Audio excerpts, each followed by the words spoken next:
Salut Sandrine. Salut. Merci d'avoir accepté mon invitation et de me recevoir dans bientôt plus ton bureau à l'Assemblée nationale. Feu ton bureau. Mais t'en auras un autre. Donc tu es députée sortante les écologistes de Paris, députée sortante parce que théoriquement tu n'es plus députée. Tu es candidate à ta réélection. J'ai vu sur les réseaux sociaux le 30 juin prochain.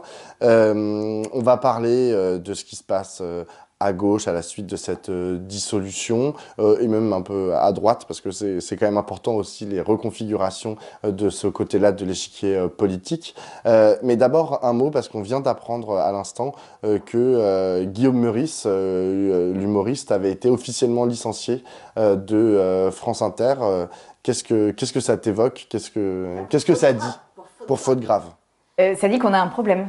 Ça dit qu'on a un sérieux problème. Je me faisais la réflexion quand j'ai vu l'info que toutes les émissions d'humour politique qui se moquaient des hommes et des femmes politiques, en fait, ont énormément régressé. Et aujourd'hui, on ne se moque plus. On ne peut plus se moquer des hommes politiques, quasiment, et des femmes politiques.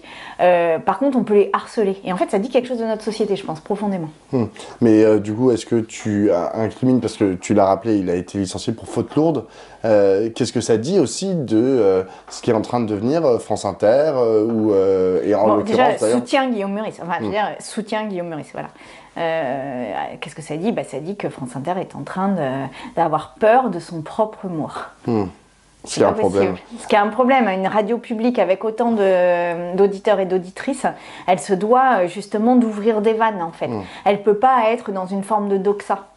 Et... Surtout dans le moment qu'on est en train de vivre, avec les risques qui pèsent aujourd'hui sur Radio France et plus largement sur l'audiovisuel, entre le gouvernement qui veut la fusion, donc en gros la réduction des effectifs et des potentiels de Radio France et de France Télévisions, et de l'autre côté, carrément le RN qui veut privatiser l'entièreté du schmilblick. Après, voilà, qu'on apprécie ou pas la blague, il y a quand même un truc de liberté d'expression derrière et de dérision des élites, de dérision des personnes qui sont au pouvoir qui est indispensable. En fait. Parlons de la gauche maintenant. On est mardi 11h30. Hier, un accord a été trouvé. Alors, Place Publique dit que c'est pas un accord, mais enfin, en tout cas, un mode opératoire pour essayer d'aboutir à des candidatures uniques de la gauche a été décidé entre le PS, le Parti communiste, la France insoumise et les écologistes, plus Place Publique, Génération, GRS, etc. Quand tu as appris cette nouvelle, déjà, est-ce que tu as été surprise de cette nouvelle, ou est-ce que tu penses que c'était dans la logique des choses ? Déjà, je pense qu'il y avait une pression sociale immense, énorme, de partout.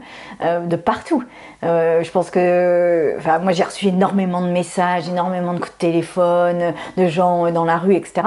Je pense que tout le monde a eu ça. Donc il y avait une pression sociale énorme. Donc je suis très heureuse de cet accord.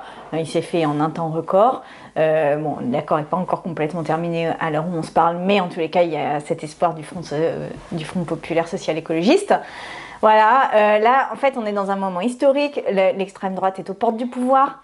Le Rassemblement national, héritier du Front national de Jean-Marie Le Pen, héritier lui-même de ses fondateurs qui sont des Waffen-SS, sont aux portes du pouvoir. Donc en fait, à un moment, on arrête de plaisanter. Et moi, j'entends tous les discours de la gauche, non mais on fait sans machin et sans machin. En fait, là, aujourd'hui, il y a un sujet, c'est que on va laisser, si on fait ça, on laisse le Rassemblement national prendre le pouvoir. Et ça, moi, il n'en est pas question. Il n'en est pas question, mais de manière très tripale. C'est-à-dire qu'à un moment, non, en fait, on arrête. Et quand j'entends, il faut parler de l'Ukraine, par exemple, parce que l'Ukraine, c'est au cœur. Oui, il faut qu'on parle de l'Ukraine entre nous, ça, c'est certain. Mais enfin, si on s'imagine que le Rassemblement national au pouvoir, ça va faciliter le truc de l'Ukraine, on se trompe lourdement. Ils ne veulent pas du tout soutenir l'Ukraine. Donc en fait, à un moment, il faut juste avoir une espèce d'ordre des priorités. J'ai l'impression que des fois, on préfère refaire le énième congrès du PS plutôt que de... Et ça vaut pour les questions d'antisémitisme, pour les questions de violences faites aux femmes. Oui, mais sur les questions d'antisémitisme, moi je me suis fait pourrir la tête par LFI parce que j'ai osé dire que oui, les actes antisémites explosaient, que c'était pas résiduel. Bon, Enfin, je veux dire, à un moment, c'est pareil sur l'antisémitisme. Est-ce qu'on pense vraiment que quand le Rassemblement national, héritier de l'histoire que je viens de rappeler, avec dont tous les gardes du corps, dont tous les gens qui encadrent les manifs ont des tatouages nazis? Enfin, je veux dire, est-ce qu'on pense que ça va aller mieux sur l'antisémitisme avec ces gens-là? Il y a un moment, ça suffit en fait. Oui, on a des progrès à faire de partout, j'ai envie de vous dire. Mais et on a des progrès à faire et je ne nie pas. Et je sais que pour les personnes juives ou de culture juive, c'est très difficile. Je l'entends ça. Mais à un moment, c'est pas le Rassemblement national qui va améliorer les choses. Donc voilà. On traitera ce problème après, une fois qu'on les aura battus. Oui, on traitera vraiment, mais bien sûr. Hier, Fabien Roussel, devant le siège d'Europe Écologie Les Verts où ils étaient tous réunis, il a parlé de victoire. Il a dit c'est parti, en route pour la victoire. Là, tu m'as parlé de barrage au Rassemblement national. Est-ce que une victoire, pour toi, est envisageable et souhaitable? Est-ce que c'est un espoir que tu portes? Ah mais moi, je pense que là, on est au pied de la victoire. Et c'est ça la différence. Et je pense même que c'est une différence par rapport à la NUPES. Parce qu'en fait, depuis la NUPES, il y a eu la bataille des retraites, il y a eu, qui était unitaire sur le plan syndical, il y a eu tout un tas de mobilisations. Alors évidemment, il y a celle de Gaza, il y a mais il y a toutes les mobilisations antiracistes, il y a eu Enfin, je veux dire, il s'est passé quelque chose en fait depuis la NUPES. Et j'ai l'impression que pour la première fois, toutes ces mobilisations convergent vers un objectif qui est de prendre le pouvoir pour faire notre société, celle que nous voulons, celle d'égalité, celle de contrôle des plus riches, etc. Évidemment écologique. D'autant plus que d'autres secteurs de la société sont en train de se mettre en marche. Je pense notamment aux syndicats qui appellent à une grande manifestation. Oui, c'est ça, c'est les syndicats dont je voilà. parlais. Ouais. Oui, mais c'est important. C'est-à-dire que même là, dans cette séquence-là, on n'est pas dans la séquence des retraites où traditionnellement c'est eux qui sont devant. Même dans cette séquence-là, ils ont décidé de mettre la main à la pâte. Et les associations, Greenpeace, la Ligue des droits de l'homme, etc., aussi veulent travailler à la lutte contre l'extrême droite. Il y a la question du projet. Ouais. C'est-à-dire genre, qu'est-ce que vous allez proposer? Parce que le Rassemblement national et l'extrême droite, on voit à peu près, enfin, je veux dire, bon, c'est l'horreur, c'est raciste, c'est nationaliste, on ferme tout, etc. Mais on voit à peu près ce qu'ils proposent. C'est surtout le désespoir. Le désespoir comme projet. Oui, je pense que c'est le désespoir comme projet. Le désespoir du fait qu'on serait menacé par des hordes étrangères qui nous menaceraient, le désespoir de territoires où l'action de l'État, les services publics, l'école, etc. se sont beaucoup dégradés sous le libéralisme en fait.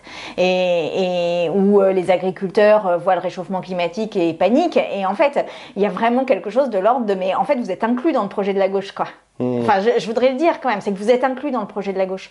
Et c'est les services publics, c'est l'amélioration des conditions d'emploi, c'est les prix planchers pour l'agriculture, vous êtes inclus dans notre projet. C'est une école pour vos enfants pour que cette espèce de truc qu'on appelle l'ascenseur social, que moi j'aime pas, enfin cette idée que vos enfants vont pouvoir avoir accès à des études supérieures, etc. Tout ça est pour vous. Et pareil, juste sur, vous êtes inclus aussi quand on parle d'arrêt des retraites, de réforme d'arrêt de la réforme des retraites, de suppression de cette réforme des retraites. Vous êtes inclus quand on parle d'amélioration des conditions de travail. Vous êtes inclus quand on parle de l'augmentation du SMIC. Vous êtes inclus en fait dans notre projet.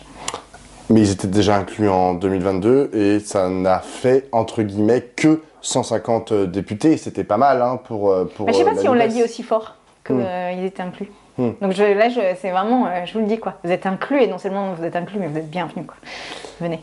Et donc d'après toi, c'est ça la différence avec 2022 qui pourrait faire que vous allez gagner. Parce que en face, et il y a la force qui est hélas aujourd'hui le plus en dynamique, c'est l'extrême droite. Dans les sondages, ça se voit hélas aussi dans d'autres endroits médiatiques, les réseaux sociaux, puis même franchement quand on parle dans la rue, moi je fais des reportages, etc.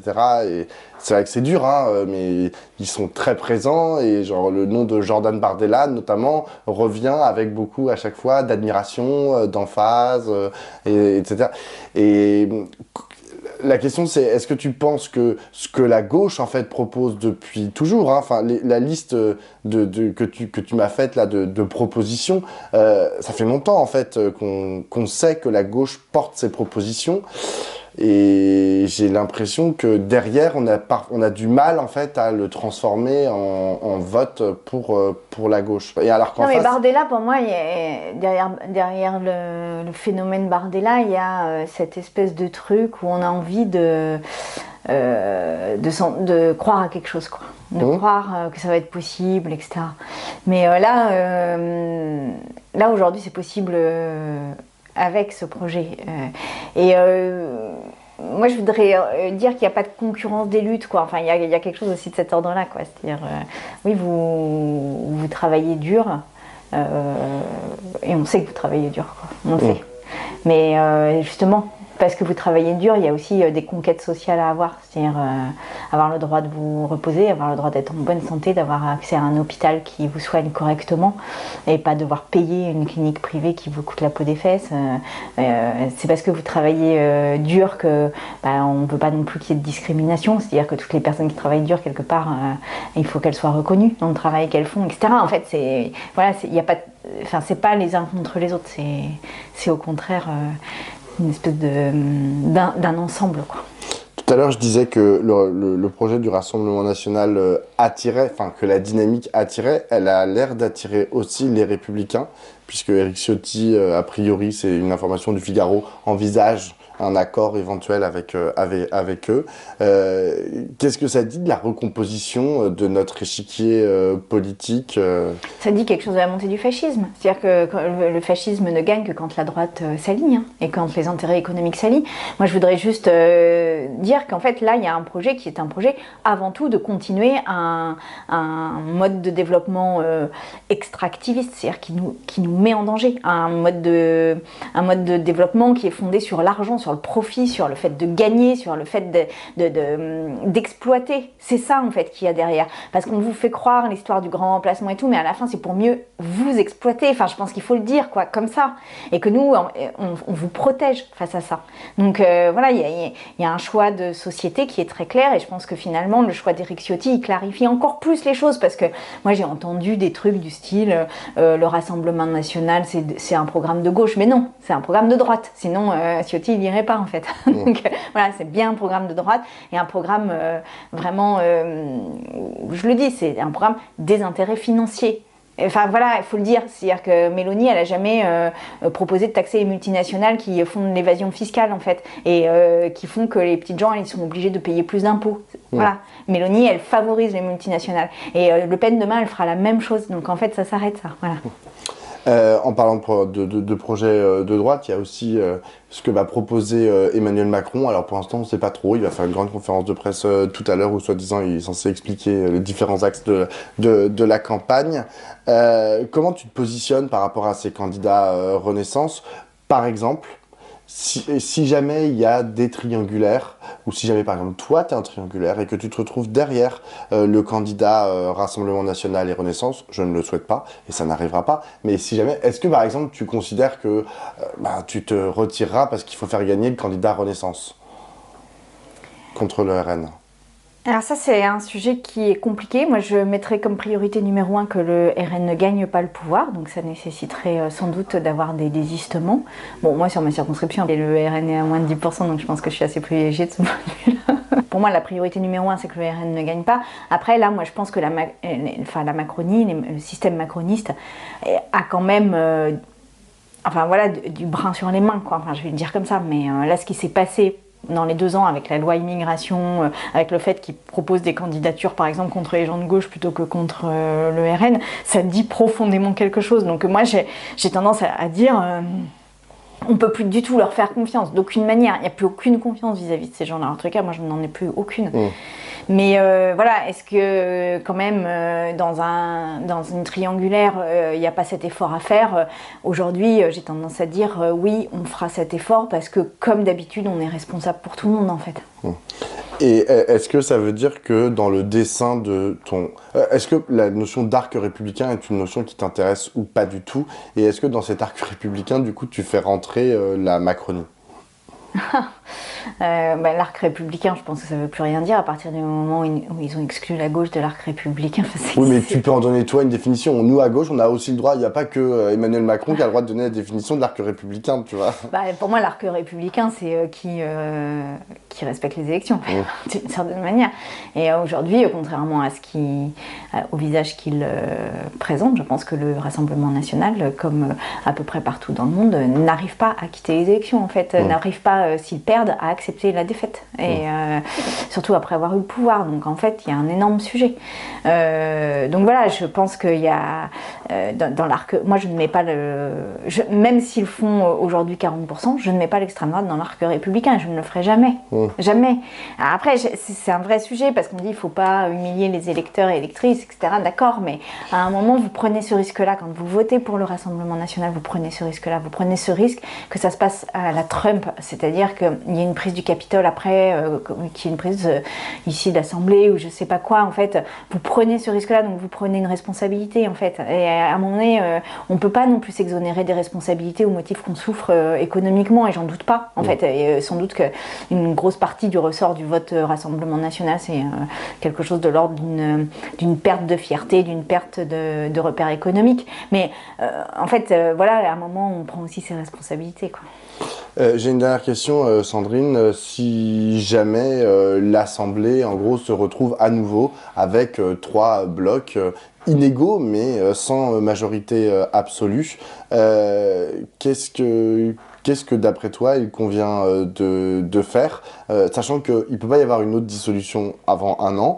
Non, c'est important. On pourrait dire, à chaque fois, on recommence jusqu'à ce qu'il y ait une majo, mais donc il n'y a pas le droit à une autre dissolution. Je ne sais pas, qu'est-ce qui peut se passer? Est-ce qu'il faut, par exemple, que Emmanuel Macron remette sa démission?